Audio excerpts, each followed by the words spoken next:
Vitamin B 12 हमारे लिए बहुत सारे काम करता है। डीएनए बनाता है, रेड ब्लड सेल्स बनाता है, ब्लड सर्कुलेशन सही रखता है, एनर्जी प्रोड्यूस करता है, ब्रेन के लिए बहुत इंपॉर्टेंट है, स्लीप के लिए बहुत इंपॉर्टेंट है। विटामिन बी 12 हमारी बॉडी नहीं बनाती, हमें फूड से ही मिलता है। Are body requires vitamin B 12 on a regular basis. All 2 से 5 साल तक विटामिन बी 12 हमारे लिवर में स्टोर हो सकता है, but still approx 50% of people in India are vitamin B 12 deficient, 26% लोग are sufficient and the rest are on the border line. पर ऐसा क्यों है? What are the main reasons behind vitamin B 12 deficiency? Why is it becoming a common health issue? How much is the normal range and what are its symptoms? How can we prevent its deficiency and what are the best food sources for vitamin B12? अगर हम इन सारे questions के answers जानना चाहते हैं और अगर आप भी विटामिन बी 12 डेफिशिएंट हैं तो ये वीडियो आपके लिए बहुत इंपॉर्टेंट है, एंड तक जरूर देखिए। मेरा नाम है Pankaj, welcome to my channel live a life.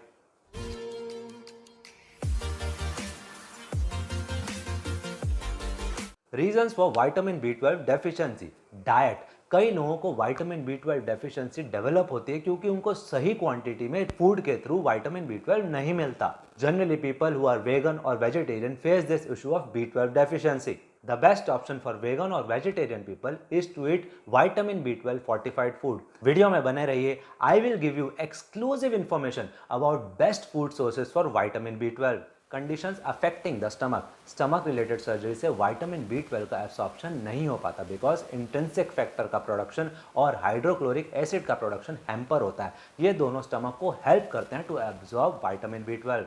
Conditions affecting the intestines. ऐसी कंडीशंस जिससे इंटेस्टाइन्स अफेक्ट होती हैं और डाइजेस्टिव सिस्टम की लाइनिंग पर इन्फ्लेमेशन होती है, इन कंडीशंस में विटामिन बी 12 का एब्सॉर्प्शन नहीं हो पाता। मेडिसिन जैसे प्रोटॉन पंप इनहिबिटर्स, ये मेडिसिन एसिड रिफ्लक्स या GERD गैस्ट्रोएसोफेगल रिफ्लक्स डिजीज के लिए दी जाती हैं। Metformin is used to treat type 2 diabetes. nitrous oxide, this medicine is used to treat anxiety, mental retardation and low pain tolerance। तो देखा आपने, एक प्रॉब्लम के लिए आप दवाई ले रहे हो, it is resulting in another problem of vitamin B 12 deficiency.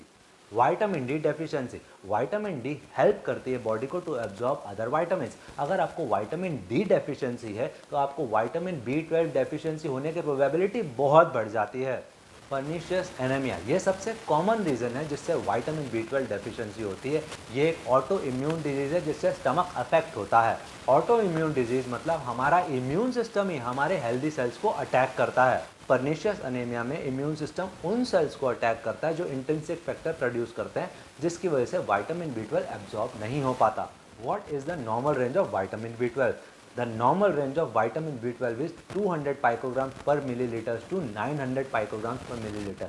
If your vitamin B 12 level is between 200 and 300 picograms per milliliter, then it's considered borderline, and if it's above 300, then it's considered fine. But if it's below 200, then you are vitamin B 12 deficient. Why vitamin B 12 deficiency is becoming a common health issue? The main reason is lifestyle, eating habits. बहुत से लोग बाहर का खाना खाते हैं, junk food खाते हैं, जिसकी वजह से स्टमक में बैड बैक्टीरिया प्रोड्यूस होता है and it affects the absorption of vitamin B 12। Not drinking right amount of water और drinking too much water. Vitamin B 12 एक वाटर सॉल्युबल विटामिन है। ज़्यादा पानी पीने से एक्सक्रीट भी हो सकता है, इसीलिए drink 35 ml water of every 1 kg of your weight. बहुत से लोग कार्बोनेटेड ड्रिंक्स पीते हैं, इससे स्टमक एसिड बढ़ता है और इंट्रिंसिक फैक्टर डिस्ट्रॉय होता है, जिसकी वजह से विटामिन बी 12 का एब्सॉर्प्शन अफेक्ट होता है। Symptoms of vitamin B 12 deficiency. अगर आपको माइल्ड डेफिशिएंसी है तो इसके सिम्टम्स नहीं दिखते, लेकिन अगर आपने ट्रीट नहीं किया तो आपको प्रॉब्लम बढ़ भी सकती है। And we see the following symptoms. Fatigue, body के सेल्स को बी 12 चाहिए टू फंक्शन प्रॉपरली। अगर बॉडी में बी 12 कम होगा तो रेड ब्लड सेल्स का प्रोडक्शन भी कम होगा, जिसकी वजह से ऑक्सीजन डिलीवरी अफेक्ट होती है और हमें थकान फील होती है। पेल और येलो स्किन, बॉडी में fully matured healthy red blood cells कम होने से स्किन पेल और येलो हो जाती है और आपको जॉन्डिस भी हो सकता है। हेडेक, हेडेक एक बहुत ही कॉमन सिम्टम है। अगर आपको हेडेक या माइग्रेन रहता है तो आप चेक करवाइए, हो सकता है आपको विटामिन बी 12 की डेफिशिएंसी हो। According to a study conducted on 140 people in 2019, आधे से ज़्यादा लोगों को जिनको माइग्रेन था उनको विटामिन बी 12 की डेफिशिएंसी थी। डिप्रेसिव सिम्टम, बॉडी में विटामिन बी 12 लेवल कम होने से सल्फर कंटेनिंग अमीनो एसिड जिनको हम होमोसिस्टीन बोलते हैं उनके लेवल्स बढ़ जाते हैं। जिसकी वजह से oxidative stress, DNA damage and body में सेल डेथ होती है, which results in mood disorders and depression. Gastrointestinal issues, vitamin B12 की डेफिशिएंसी की वजह से बच्चों और बड़ों दोनों में नोजिया, डायरिया, ब्लोटिंग, गैस और कॉन्स्टिपेशन भी हो सकती है। Difficulty concentrating, vitamin B12 nervous system को नेगेटिवली इम्पैक्ट करता है। जो लोग विटामिन B12 में डेफिशिएंट होते हैं उनको सर भारी लगना, चक्कर आना जैसी प्रॉब्लम्स होती हैं, जिसकी वजह से वे कॉन्सेंट्रेट नहीं कर पाते। Pain and inflammation of mouth and tongue, vitamin B12 deficiency की वजह से टंग इन्फ्लेम्ड, रेड और पेनफुल होती है। इसको हम मेडिकल टर्म्स में ग्लोसाइटिस बोलते हैं और ये स्टोमेटाइटिस के साथ भी हो सकता है, जिसमें माउथ में सोर्स और इन्फ्लेमेशन होता है। Tingling and burning sensation on hands and feet, जिन लोगों को विटामिन B12 डेफिशिएंसी होती है उनको हैंड्स और फीट में burning and pins and needle sensation होती है, जिनको मेडिकल टर्म्स में पैरेस्थीसिया बोलते हैं। What are the food sources for vitamin B12? Vitamin B12 deficiency generally vegans और वेजिटेरियंस में होती है, क्योंकि vitamin B12 eggs, fish, meat और डेयरी प्रोडक्ट्स में सबसे ज़्यादा पाया जाता है। आज मैं आपको ऐसे फूड सोर्सेज बताता हूँ जिन्हें कंज्यूम करके वेगन्स भी अपनी विटामिन B12 डेफिशिएंसी बहुत आसानी से क्योर कर सकते हैं। स्पिनच, पालक, पालक में बहुत अच्छी क्वांटिटी में विटामिन B12 होता है और इसका आप सूप बना के पी सकते हैं। बीटरूट, बीटरूट में बहुत अच्छी क्वांटिटी में विटामिन B12 होता है, ये ब्लड सर्कुलेशन भी बढ़ाता है। बीटरूट आप लंच से पहले सैलेड में कंज्यूम कर सकते हैं।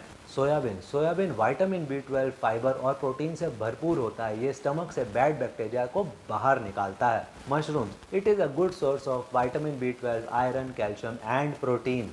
यीस्ट, यीस्ट एक वेगन फूड है जो खाने को टेस्टी बनाने के काम आता है। Kidney beans and cornflour, kidney beans rajma और मक्के के आटे को मिक्स करके कंज्यूम करने से नसों की कमजोरी दूर होती है और विटामिन B12 डेफिशिएंसी भी ठीक होती है। How can we prevent vitamin B12 deficiency? Junk food खाना बंद करिए, vitamin B12 rich home food खाइए, वाटर आप रेगुलर इंटरवल्स पे पीते रहिए according to your weight. Sunlight exposure लीजिए for 15 to 20 minutes daily between 7 to 9 AM and keep exercising. Once your body reaches the adaptation phase of week 4 to 16, it will help in the absorption of vitamin B12. तो अगर आप बताए गए easy से steps अच्छे से follow करेंगे, then you can prevent yourself from vitamin B12 deficiency and you can even cure your vitamin B12 deficiency in a very short period of time. तो फ्रेंड्स, आज का वीडियो इतना ही रखते हैं। आई होप ये video आपके लिए useful होगा, तो लाइक करिए, शेयर करिए, कमेंट करिए और अगर आप चैनल पर नए हैं तो चैनल के सपोर्ट के लिए सब्सक्राइब करिए, बेल आइकॉन को भी ज़रूर टैप करिए to stay updated. So friends, live a life, take very good care of yourself, eat healthy, stay healthy। मिलते हैं नेक्स्ट वीडियो में, until then bye and thanks for watching।